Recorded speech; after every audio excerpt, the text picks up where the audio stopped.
Good morning children. I welcome you all to today's class in physics. If you remember, in the last class I covered the topics heat and temperature. I discussed thermal expansion with you, and today we are going to discuss the Hooke's experiment. Okay children, you have to be very careful, understand what was done in the experiment and what were the observations. But before I begin, there were two things which I skipped out in the last class. I would like to do that first, and then I will start with the Hooke's experiment. Okay children. So the first thing I told you, if you remember, that the SI unit of heat I told you is joule and the CGS unit is erg. I have already done this with you, but I forgot to give you the relation between the two. So let me tell you that 1 joule is equal to 10 to the power 7 erg. Always remember this children. 1 joule is equal to 10 to the power 7 erg. This is one of the things I skipped. And the second thing which I want to do today is, I told you there are 3 scales of temperature: Celsius, degree Fahrenheit and Kelvin. And the SI unit of temperature is Kelvin. If you remember, I gave you a formula to convert Celsius to Fahrenheit and Fahrenheit to Celsius. Now I would like to tell you how did I come to that formula, because there was a query from a student as to how did I get the formula. So I am clarifying it to you.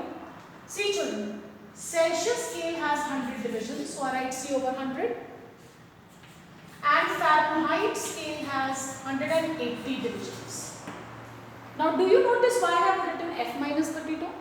Because Celsius scale 0 to 100, 0 of Celsius corresponds to 32 degree Fahrenheit on the Fahrenheit scale. 0 degree Celsius corresponds to 32 degree Fahrenheit. So there is a difference of 32. So that is why C upon 100 is F minus 32 upon 180. Here this 100 and 180 refers to the number of divisions. Okay children. Now I cross multiply. I get 180 C is equal to upon 100 is equal to F minus 32. Okay, right. Now I can cancel. What do I get? 9 over 5. Okay. Now what do I get here? If I take the 9 over 5 to the other side, I get C is equal to 5 over 9 F minus 32.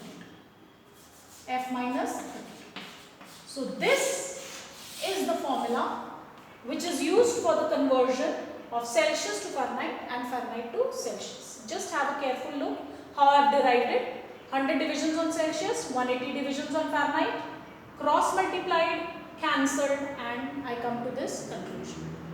I hope you followed these two things. Now we start with the Hooke's experiment. And let me tell you children, this experiment was performed by a scientist named Hooke. So the name given is Hooke's experiment, and it's a very interesting experiment because it proved the anomalous behavior of water. What was done in this particular experiment? What did Hooke do? He took a metal container. This is a metal container. It's like a cylindrical metal container, and it's filled with water at normal temperature, that is around 12 degrees Celsius. Tap water is filled here. Then what is done, there are two outlets you can see. Here on the first one, you insert a thermometer T1, let us name it T1, and in the other outlet you insert a thermometer T2. Okay, initially both the thermometers will read a temperature of 12 degrees Celsius initially. Okay, then what you do, you take a sleeve which is made up of, say, plastic or maybe any other material, and you attach the sleeve from outside onto this particular vessel. And in that sleeve there is a pocket. In that pocket were placed few ice cubes. Okay, so this portion of the water started freezing because it formed a freezing mixture. You take ice and you sleeve it on to this part. Now this part started getting cooled. What is the temperature here children? 12 degree. What's the temperature here? 12 degree. Initially. Okay. Now what was done? When the sleeve was put on, it was seen that the water behind this started getting cooled. And we all know children that when water gets cooled, or when any substance which gets cooled, it will become, its density will increase, Because when water cools from 12 onwards, what did I tell you? When the temperature falls, the volume decreases and the density increases. Didn't I tell you in the last class? Okay. So when the temperature falls below 12, the volume will decrease and the density will increase. So due to that, what will happen? The water will sink down. The cold water will sink down. And the temperature T2 will start recording a fall in temperature from 12 to 4 degree. But after 4 degree, the water will not show any further fall. The reason being that we all know that when the water starts cooling, see, till 4 degree its density is going to increase and it's going to come sink down. But after 4, what is going to happen?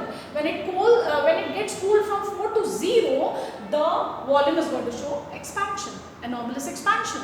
Due to that, the density will decrease, and so instead of going down, the water will start rising up. And now when this cold water starts rising up, the temperature of the thermometer T1 starts showing a downfall and will continue to fall till 0 degree Celsius, and this thermometer will record a fall till 0, and after that you will see that a layer of ice is formed on a thin layer of ice is formed on the top. So thus, with the help of this experiment, Hopes proved that in anomalous expansion, what happens to the water? The density decreases and the water rises. As you can see over here, first when the water was cooling till 4, it sank down. After 4, it rose up. So this proves the Hopes experiment, and you can see, children, I have plotted two graphs. One graph is for the thermometer T1 and the other graph is for the thermometer T2, and you can see it's a graph plotted between temperature and time. Okay, children, time can be in minutes, temperature in degrees Celsius. Both the graphs begin with 12 degrees Celsius. In the thermometer T2, what do you see? You see that there is a downfall from 12 till 4, and after that there is no further fall. It remains constant at 4 degrees Celsius. Why? Because now the water has started showing anomalous expansion, and in the thermometer T1 it is showing a fall from 12 to 0 degrees Celsius and a layer of ice is formed. So these two graphs also prove the same thing. That is for the thermometer T2, which is below. First of all, the temperature fall starts.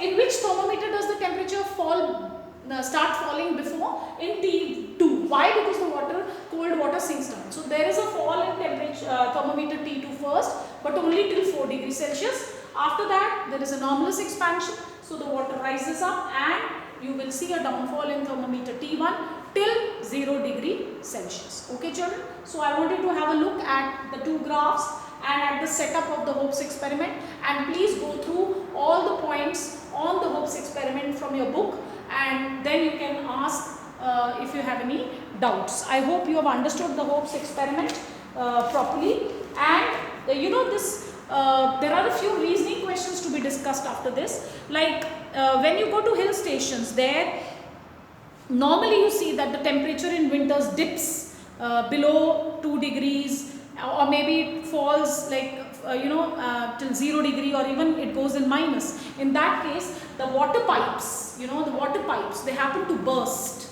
If they are made up of metal, they happen to burst. Why do the water pipes burst? Because what happens, if the pipes are made up of metal, they are going to absorb the coolness, and due to that, when the water in the pipes starts freezing, till 4 it will freeze, it's okay, but after 4 what is going to happen? It's going to show anomalous expansion, and due to the anomalous expansion, what is going to happen to the water? It slightly expands. So it exerts a pressure on the walls of the pipe, due to which the pipes might burst. That's why on hill stations we prefer to use PVC pipes. Okay, children? And so is the case. There is another question which is normally discussed, and that is, I'm going to erase this. That's about the pond. How does aquatic life survive in a pond? Okay, just have a careful look. Let us suppose that we have a pond here, and there is water in the pond, and the outside temperature is slowly dipping to, say, it's falling from, it's a cold night, so the temperature is falling till 4 degrees Celsius. You will see that the coolness, the temperature which is falling down will show an effect, and the water also starts slowly cooling. The entire water of the pond absorbs the coolness, and this water starts cooling till 4. But after 4, when the temperature outside falls to, say, 0 degree or even below that, the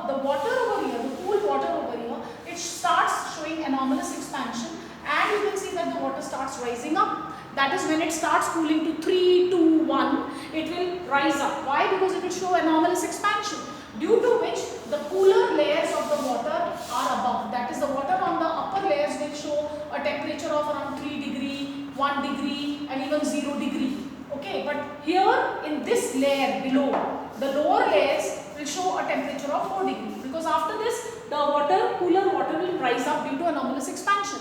So therefore what will happen, the aquatic life, the fishes, they can survive at the lower part of the pond. They cannot survive up because the water is really very cold. So the aquatic life remains alive below because of the temperature maintained at 4, and above the temperature may be even lower, and a layer of ice is formed on the top. And once the layer of ice is formed, ice is a bad conductor of temperature or heat.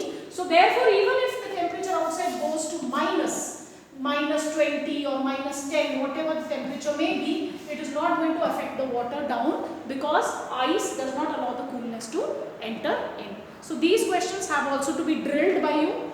And children, with this I end section A of the chapter heat and temperature. And after this, children, section B and section C are deleted from your syllabus. We will be taking up section D of the chapter. I will explain you. It's about global warming. It's a very interesting topic that we'll be doing in the next class. Okay, children. So I want you to go through Hope's experiment and the reasoning questions from your book.